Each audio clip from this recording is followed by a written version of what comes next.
àwọn èèyàn yìí wọn ò fẹ́ ìlọsíwájú Ògbómọ̀ṣọ́ tẹ́ bá rí wọn ni mo sọ bẹ́ẹ̀ wọ́n sọ pé àwọn òun ṣògbómọ̀ṣọ́ wọ́n yà òun ṣògbómọ̀ṣọ́ mo jẹ́ sọ fún wọn ẹ fi ìlú wa lẹ̀ fún wa ìlú àwa rèé we are proud of this place.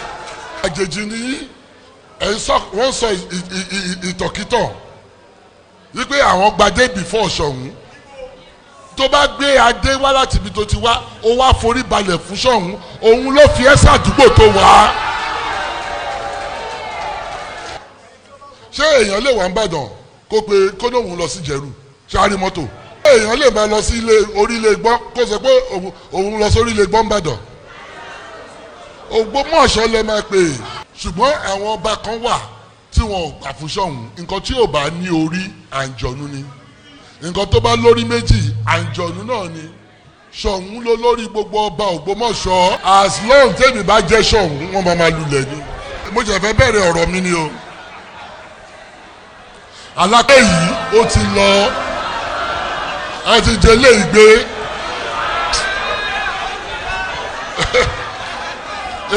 ibi tẹ́mi bá ń lọ lèmi máa ń kọjú sí o a lot of things ó ń ṣẹlẹ̀ ariwo ọjà ni o mo ṣe meeting mo pe 23 obas tó wà around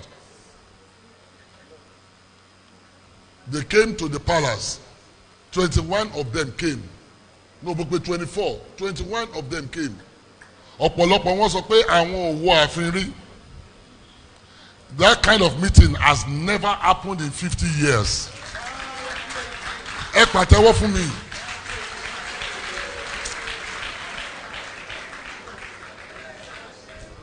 Àwọn méjì ò wá Olúgbọ́n àti Òǹpẹ̀tù.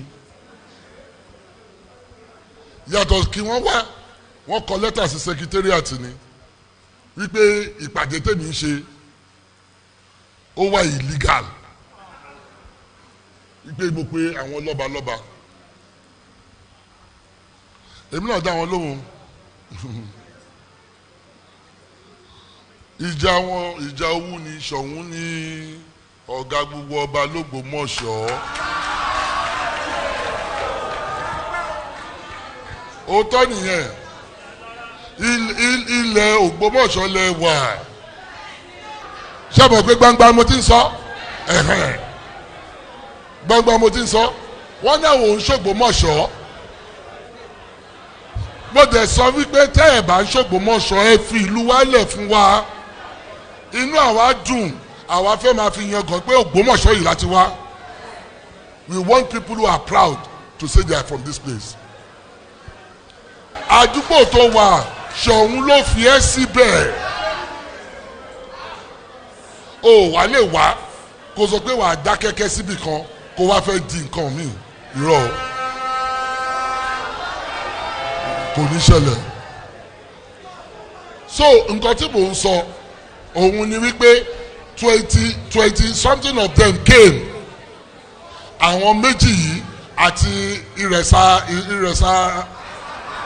ìrẹsà apá ó dẹ̀ ti wá ó sọ wípé òun ò mọ̀ èèyàn kan sọ pé kó dúró de òun ó tọ́ ọ̀bẹ lẹ́gbọ́n yẹn o èmi dẹ̀ sọ pé èmi ò ja ìjà kábíyèsí àná rárá àlàáfíà and progress of this town nǹkan tí mo wá ṣe nìyẹn èmi ò bẹ́ẹ̀ anybody jà o táwọn bá bá mi jà ẹ̀fọ́rí wọn nìyẹn ìdàgbàsókè ibi ilé mi wá ṣùgbọ́n kò yà mí lẹ́nu ìkànnì wọn sọ àjọjókòó báyìí ni ó ní òun ṣògbómọ̀ṣọ́ wípé so kí n fòun sílẹ̀ so ọ̀pọ̀lọpọ̀ máa ń sọ irú nǹkan tí ọkùnrin yìí sọ wípé ẹ fẹ́ ìdàgbàsókè àwọn ọba àwọn ọlọ́ba tí ọba kan bá wà tó bá lóun ò bọ ẹ ṣe ń kọ́ kí la fẹ́ ṣe ó sọ fún èmi Ṣọ̀ún wípé òun ò ń ṣe ọmọ Ògbómọ̀ṣọ́ ó dẹ̀ jókòó sí ilẹ̀ Ògbómọ̀ṣọ́ ṣé èèyàn bẹ́ẹ̀ yẹn ṣó ń wá progress fún lu yìí kó lè wà nígbà tó dóun ò ń ṣe Ògbómọ̀ṣọ́ so tó bá fẹ́ gbé nǹkan wá sílùú á dákẹ́ síbẹ̀ á wò pé òun ò ṣàǹṣọ ọmọ Ògbómọ̀ṣọ́ kí ló ń fẹ́ dá sí fún kò ní so gbogbo nǹkan tẹ́ ẹ̀ ń sọ yìí ó yé mi ṣùgbọ́n àwọn ọba kan wà tí wọn ò gbà fún Ṣọ̀ún ẹ jẹ́ sọ kankan fún yín o nǹkan tí ò bá ní orí àǹjọ̀nú ni nǹkan tó bá lórí méjì àǹjọ̀nú náà ni Ṣọ̀ún ló lórí gbogbo ọba Ògbómọ̀ṣọ́ bẹ́ẹ̀ ni o ẹni tí ò bá fẹ́ kó lọ pokùnso ẹgbẹ̀gbẹ́ yẹn kí ni kó lọ pokùnso Ṣọ̀ún ní òun ni nọ́mbà 1 l'Ógbómọ̀ṣọ́ òun là ń sọ lórí fídíò yìí o Ṣọ̀ún ní òun ló bọ Ògbómọ̀ṣọ́. ẹ ṣe kábíyèsí fún Ṣọ̀ún o. gbogbo ilé ìta ẹ̀ sọ ibi tó bá ti jẹ́ Ògbómọ̀ṣọ́ line gbogbo ilé ìta ẹ̀ sọ yìí à ń pọ́ kúlé là ń sọ pọ́ fọ̀ṣẹ̀ kí ló wà ní ikú wọ́n ṣe ń kú ni ẹ gbàgbé ẹ̀ òótọ́ ni mo sọ Ṣọ̀ún òun ni nọ́mbà 1 l'Ógbómọ̀ṣọ́ ẹ jẹ́ sọ kankan fún yín àwọn ìjọba wọ́n ti pààlà àwọn mẹ́ta náà ní imperial tí wọ́n bá sọ pé o gbádé wá wọ́n sì pé wọ́n ní imperial olóòjọba o gbádé before Ṣọ̀ún. His Imperial Majesty. ó sì pé àbí oníbàálẹ̀ ní Ṣọ̀ún nígbà tó ìwọ̀ gbé adé wá wọ́n sì pé wọ́n ní imperial ìgbà wọ́n wo baálẹ̀ wọ́n fún baálẹ̀ ní imperial wọ́n wo wọ́n tó gbádé wá wọ́n ń pè ní INEC àbí royal kìíní ẹ gbàgbé ẹ̀. INEC náà ni. rubbish.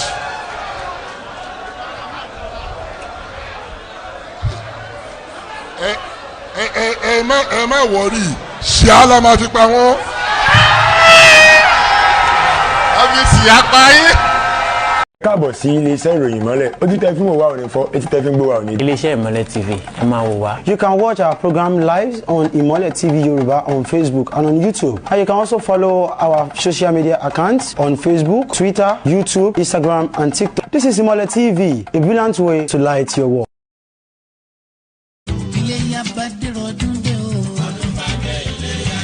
gbogbo ẹ̀yin aráàlú Ògbómọ̀ṣọ́ oríire ni mo mú tọ̀ yìí wá iléyá promo láti iléeṣẹ́ Tajad interior wọ́n ní kí n máa sọ fún yín wípé lásìkò iléyá yìí ẹ̀dínwó ti wà lórí gbogbo ohun tá ń tà nílé iṣẹ́ wa ìyẹn 50% discount lórí àwọn bíi upholstery chairs dining table office table bed frame kitchen cabinet closet TV console doors and frame home bar àti bẹ́ẹ̀ lọ gbogbo ẹ̀ ẹ̀dínwó ni lọ́dọ̀ Tajad interior lásìkò iléyá yìí iléeṣẹ́ wọn wà ní New Summit after Parky Hotel Palace ìyẹn nílùú Ògbómọ̀ṣọ́. For more inquiry please call 07061826661 or 07010187173. Tajad interior ló ní kí n máa sọ wípé Barika the Sala. ọdún iléyá ó yàtọ̀ nínú ọdún iléyá ó yàtọ̀ nínú ọdún. Asalaamu alaikum fún gbogbo mùsùlùmí òdodo tó ń gbọ́ mi. Iléeṣẹ́ Imole photography studio ló ní kí n máa ké tuntun fún yín pé ẹ̀dínwó 20% discount wà fún gbogbo ènìyàn. Tó bá wá ya fọ́tò ní iléeṣẹ́ wa lásìkò pọ̀pọ̀ sísí iléyà yìí. Photographs like commercial shoot, portrait shoot, wedding shoot, birthday shoot, video shoot, training, printing pẹ̀lú framing. Káyà àwòrán kó dúró re. Káyà àwòrán kó mọ́lẹ̀ rékété.